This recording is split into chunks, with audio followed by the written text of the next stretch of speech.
Gesture প্রথম থেকে দেখেন, মাননীয় প্রধানমন্ত্রী নির্বাচনের পর থেকে জেস্টার দেখেন। আপনাদের বাড়ি গিয়েছে, বড় বড় নেতাদের বাড়ি গিয়েছে, এই জেস্টারকে পজিটিভ হতে নেন। আর আপনারা তো ম্যানুভার করতে পারেন, প্রবলেম কি? আপনারা সারা জীবন ভারতের বিরুদ্ধে রাজনীতি করে ভারতের সাথে গোপনে মিটিং করছেন, ওটাও তো ম্যানুভার। বিকজ আপনারা ওই ইস্যু ডাইভার্ট করতে চান নাই।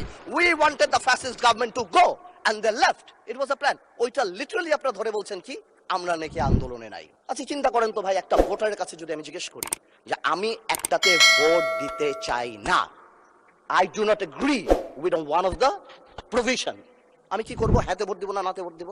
আবেগ বিবেক দুটার মিশ্রণ হয়ে যায়, তো এটা ঝামেলা হয়ে যায় আর কি।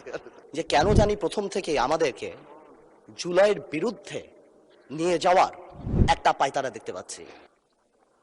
স্পিকার, ব্যাপারটা তো অনেক কমপ্লেক্স, একটা ইউনিক সিচুয়েশন।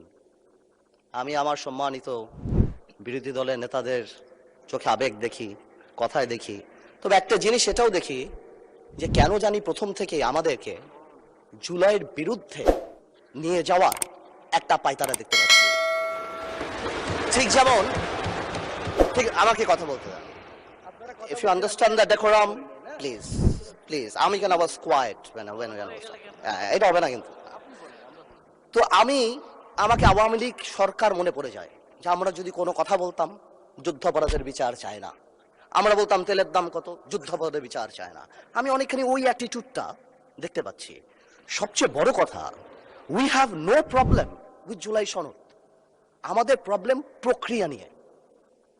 আপনারা কোন প্রক্রিয়ায় করতে চাচ্ছেন, এবং আমরা আমাদের ডিসেন্ট, নোট অফ ডিসেন্ট আগে থেকেই দেওয়া।